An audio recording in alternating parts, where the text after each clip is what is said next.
বন্ধু,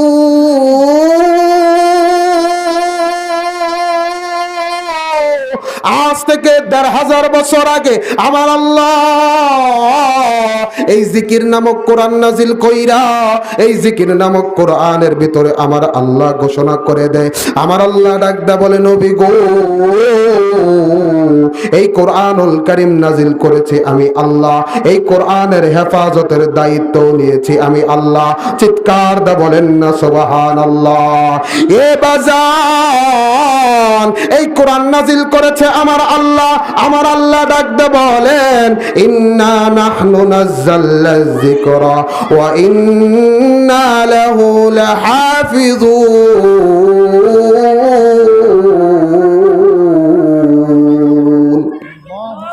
আমার বন্ধুরে,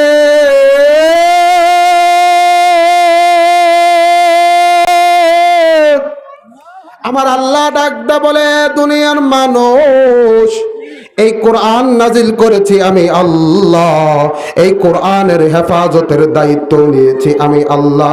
ভাইজান, কেন আপনি কোরআনুল কারীম পড়বেন না? কেন আপনি এই কোরআনের সাথে সময় লাগাবেন না? এ বন্ধু, কেন আপনি মাদ্রাসাতে আসবেন না?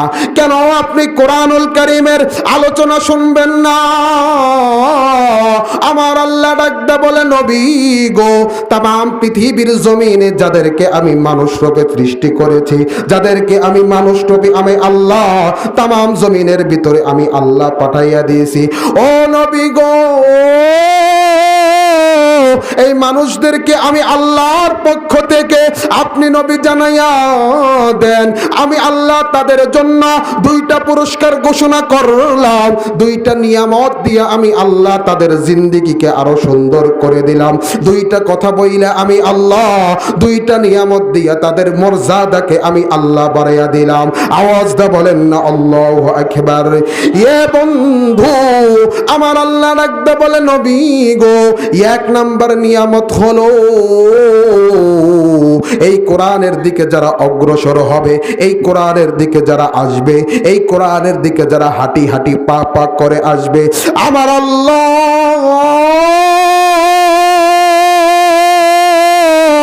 ডাকদা বলে, নবী গো, এই মানুষ রূপে মানুষদেরকে আপনি নবী জানাইয়া দেন, এই কোরআনের দিকে আসার কারণে আমি আল্লাহ 2টা জিনিস দিব, 2টা বরকত দিয়া তাদের জীবনকে আমি আল্লাহ সুন্দর করে দিয়েছি।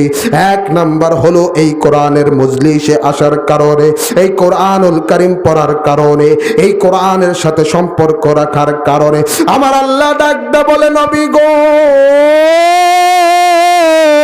আমি আল্লাহ তাদের পিছনের জিন্দেগির গুনাহ মাফ কইরা দিলাম। আওয়াজ দা বলেন না আল্লাহু আকবার। আর জোরে বলেন না আল্লাহু আকবার। এ বন্ধু, 2 নাম্বার পুরস্কারের কথা আমার আল্লাহ বলে, এ নবী গো, 2 নাম্বার পুরস্কারের কথা জানাইয়া দেন। এই কোরআনুল কারীম শোনার কারণে, এই কোরআন পড়ার কারণে আমি নবী জানাইয়া দিলাম, আমার আল্লাহ তাদের নামে জান্নাত লিখে জান্নাত দিয়া দিল। জবান বন্ধ নয়, আওয়াজ দা বলেন না সুবহানাল্লাহ। আরো জোরে বলেন না সুবহানাল্লাহ। এ বাজান, এই কোরআনের সাথে সম্পর্ক রাখিলে আমার আল্লাহ হিরো থেকে জিরো বানাইয়া দেয়। চিৎকার দা বলেন না সুবহানাল্লাহ। এ বন্ধু, কোরআনের সাথে সম্পর্ক রাখিলে আমার আল্লাহ আপনার ইজ্জতকে বাড়াইয়া দিবে। বাজানো, এবার চিন্তা করুন যে নবীর উপর আমার আল্লাহ কোরআন নাযিল দিকে নজর নাই। এ বন্ধু, ইচ্ছা করলেই কিন্তু বয়ান করা যায় না। এ বন্ধু, আমি যে কথা বলতেছিলাম, কোরআনের সাথে সম্পর্ক রাখিলে আমার আল্লাহ ইজ্জতটাকে বাড়াইয়া দেয়। কোরআনকে মহাব্বতের করার কারণে আমার আল্লাহ ইজ্জত সম্মান বাড়াইয়া দেয়। ভাই গো, একবার চিন্তা করেন, যে নবীর উপর কোরআন নাজিল করেছে, ওই নবীকে ভালোবাসলে আমার আল্লাহ কেমন ইজ্জত দান করবে। এ বন্ধু, কোরআন মানার কারণে আল্লাহর নবীর সাহাবী নাম শুনেছেন রে ভাই, হযরতে ওমর রাদিয়াল্লাহু তাআলা আনহুকে আমার আল্লাহ জিরো থেকে হিরো বানায়া দিছে। চিৎকার দা বলেন না আল্লাহু আকবার। এ বাজার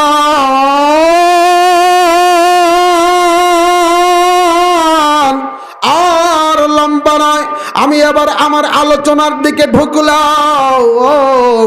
এ বন্ধু, কোরআন মানার কারণে দেখেন কেমন জিরো থেকে হিরো হয়ে যায়। হযরতে ওমর রাদিয়াল্লাহু তাআলা আনহু নাম শুনেছেন রে বন্ধু, খলিফাতুল মুসলিমিন, 4 খলিফার ভিতরে অন্যতম খলিফা। আমার নবী হযরত ওমর সম্পর্কে বলেন, লা নবিয়্যা বাদি, আমার পরে কোনো নবী নাই, তবে আমার পরে যদি আমার আল্লাহ তামাম পৃথিবীতে নবী পাঠাইতো, নবী হওয়ার যোগ্যতা যদি সেটা কারো ভিতরে থাকতো, আমার আল্লাহ ওই যোগ্যতা আমার উমরের ভিতরে দিয়ে দিয়েছে। আওয়াজ দা বলেন না সুবহানাল্লাহ, আরো জোরে বলেন না সুবহানাল্লাহ। বাজান রে, হযরতে ওমর রাদিয়াল্লাহু তাআলা আনহু আমার নবীর কথা শুনলেন, আমার নবীর কোরআনের কথা হযরতে ওমর শুনলেন, কিন্তু ওমর কোনোদিন কোরআন শোনে নাই, হযরতে ওমর কোনোদিন কোরআন দেখে নাই। এ বন্ধু, হঠাৎ আমার নবী বিশ্ব নবী পয়গম্বর রাসূলুল্লাহ সাল্লাল্লাহু আলাইহি ওয়াসাল্লাম কাবার সামনে নামাজ পড়তেছিলেন। এমন সময় ওমর বাইতুল্লাহর সামনে দিকে দিয়া যখন যায়, ওমর আমার নবীর দিকে তাকাইয়া ওমরের দিলের ভিতরে এ বন্ধু আমার নবীর প্রতি একটু মহব্বত সৃষ্টি হয়ে যায়। ওমর চিন্তা করে, মোহাম্মদ নামাজ পড়তেছে, মোহাম্মদ নবী কি করতেছে আমি একটু দেখব, আমি একটু মোহাম্মদ নবীকে অবলোকন করব। দূর থেকে তাকাইয়া মোহাম্মদ নবীকে দেখব। ভাই গো, এবার হযরত ওমর দূর থেকে তাকাইয়া দেখে, এবার ওমর আমার নবীর কণ্ঠে যখন কোরআন শুনে, ওমর আস্তে আস্তে ওমর কোরআনের ভিতরে ঢুকে যায়। ভাই গো,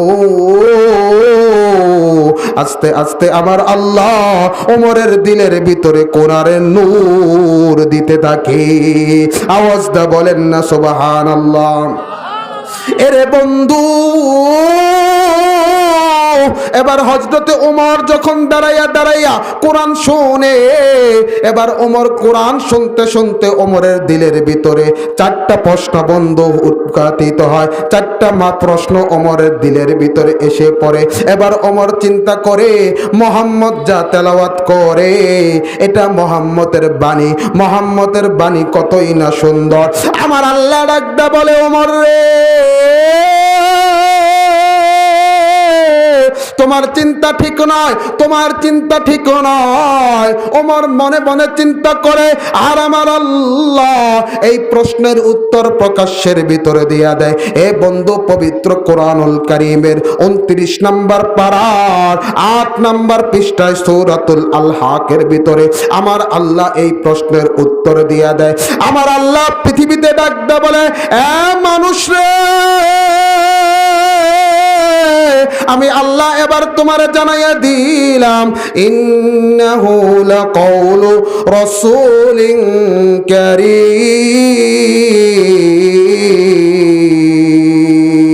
চিৎকার দা বলেন না আল্লাহু আকবার। ওমর চিন্তা করে, মুহাম্মদের বাণী কতই না সুন্দর, মুহাম্মদের কথা কতই না সুন্দর। আমার আল্লাহ ডাকদা বলে, ওমর না, আমার বন্ধু আমার হাবিব যা তেলাওয়াত করে এটা আমার হাবিবের মন গড়া কোনো কথা নয়, আমার হাবিবের মন গড়া কোনো কথা নয়। এবার ওমর যখন তার 1 নম্বর প্রশ্নের উত্তর পাইয়া যায়, এবার ওমর চিন্তা করে, যদি মুহাম্মদের নিজের কথা না হয়, তাহলে নিশ্চিত মুহাম্মদ কোন কবির কবিতা পড়তেছে, কোন কবির কবিতা মুহাম্মদ রচনা করতেছে। আমার আল্লাহ ডাকদা বলে, নবী গো, ওমরকে প্রশ্নের উত্তর দিয়া দেন।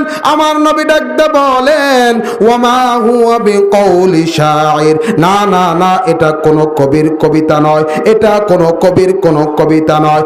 এ বন্ধু, ওমর এক একটা করে মনের ভিতরে প্রশ্ন আসে। প্রশ্ন জবান দিয়ে বলার আগে, প্রশ্ন মুখ দিয়ে বলার আগে ওমর যখন তার প্রশ্নের উত্তরগুলো পাওয়া যাইতেছিল, এবার ওমর চিন্তা করে, ভাই গো, তাহলে এটা কার বাণী? কারণ আমি মনে মনে যা ভাবি, মোহাম্মদ তার উত্তর দিয়া দেয়, নিশ্চিত মোহাম্মদ গুণক হয়ে গেছে।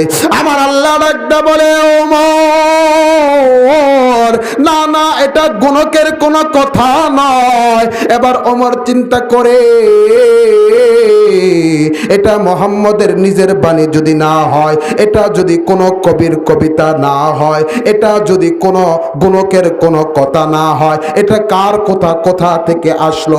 আমার আল্লাহ ডাকতে বলেন, তানজিলুম মির রাব্বিল আলামিন।